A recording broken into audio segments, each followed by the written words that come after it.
இந்த கொஸ்டின் பாருங்க ரொம்பவே சிம்பிள். செவ்வக வடிவிலான அப்படின்னு சொல்லி கொடுத்துருக்காங்க. நம்மக்கிட்ட செவ்வக ஷேப்பில் வந்து ஒரு கார்டன் ஏரியா இருக்குன்னு வச்சுக்கலாம். ஸோ அதோட பரப்பு கொடுத்துருக்காங்க 60 மீட்டர் அண்ட் 42 மீட்டர்னு சொல்லி கொடுத்துருக்காங்க. ஒன்று வந்து லென்த்து, இன்னொன்று வந்து பிரெத்து. ஸோ லென்த் வந்து 60 மீட்டர், அதேமாதிரி பிரெத்து வந்து 42 மீட்டர். சரிங்களா?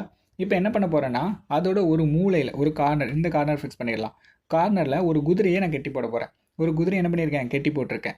எவ்வளோ லென்த் உள்ள கயிற்றுல அப்படின்னு பார்த்தீங்கன்னா 14 மீட்டர் லென்த் உள்ள ஒரு கயிற்றுல அந்த குதிரையை நான் கட்டி போட்டிருக்கேன். ஸோ இப்போ எனக்கு குதிரை வந்து மேயும் இல்லையா கார்டனை, அப்போது இதெல்லாம் மேய போகுது. குதிரை மேயாத பகுதியோட பரப்பளவு என்னன்னு கேட்டிருக்காங்க. ஃபஸ்ட்டு குதிரை கார்டனில் எந்த ஆங்கிளில் மேயும்னு கண்டுபிடிப்போமா? ஸோ இதுலேருந்து இது வரைக்கும் நான் கட்டி போட்டிருக்கேன். குதிரை இங்கெல்லாம் மேயும் இல்லையா, இப்படியே ரவுண்ட் ஷேப்பில் தான் மேய முடியும்.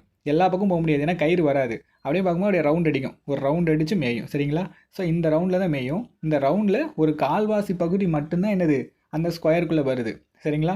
அப்போ இந்த கால்வாசி பகுதியை கழித்து மற்ற பகுதி, அதாவது என்ன கொஸ்டினில் கேட்டிருக்காங்க, மேயாத பகுதி தான் கேட்டிருக்காங்க. இந்த மேஞ்சதை கழித்து சொல்லணும். ஃபஸ்ட்டு அதுக்கு நம்ம மொத்த பகுதி என்னன்னு தெரிஞ்சுக்கணும், மொத்த பரப்பு என்னன்னு தெரிஞ்சுக்கணும். சரிங்களா? ஓகே. ஸோ இந்த 14 மீட்டருங்கிறது என்னது, அந்த வட்டத்தோட ரேடியஸ் இல்லையா? அப்போ ரேடியஸ் ஈக்குவல் டு 14 எழுதிக்கிட்டேன். அதுக்கப்புறம் மொத்த பரப்பு என்னன்னு கண்டுபிடிக்க போகிறேன். மொத்த பரப்பு எவ்வளோ இருக்குன்னு கண்டுபிடிக்க போகிறேன். மொத்தம் வந்து ஒரு செவ்வகம்னா செவ்வகத்தின் பரப்பளவுக்கான ஃபார்ம்லாம் என்ன, length into breadth. So L into பின்னு போட்டுக்கணும்.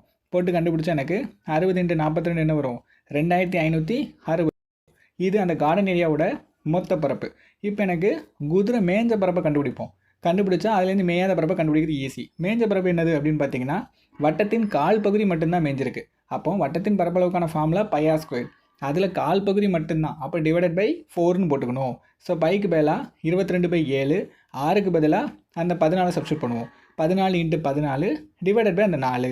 ஓகேவா? இதை கட் பண்ணுவோமா? இதையும் அடித்தா 2, இதையும் அடித்தா 2, இதையும் கட் பண்ணால் 11. ஸோ எல்லாத்தையும் பெருக்குனா எனக்கு என்ன வரும் அப்படின்னு பார்த்தீங்கன்னா, குதிரை மேஞ்ச பரப்பளவோட மேஞ்ச பரப்பு என்னன்னு கிடைக்கும். ஸோ 154ன்னு வரும். சரி, மொத்த பரப்பு இவ்வளவு, குதிரை மேஞ்சது 154.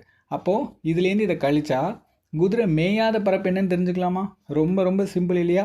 அப்போ என்ன பண்ணுங்கள், 2520 154 என்ன பண்ணிடணும், கழிச்சிடணும். கழிச்சிங்கன்னா உங்களுக்கு மேயாத பரப்பு என்னன்னு கிடைக்கும். ஸோ மேயாத பரப்பு என்ன வரும் அப்படின்னு பார்த்தீங்கன்னா 2366ன்னு வரும். ஸோ இதான் ஆன்சர்.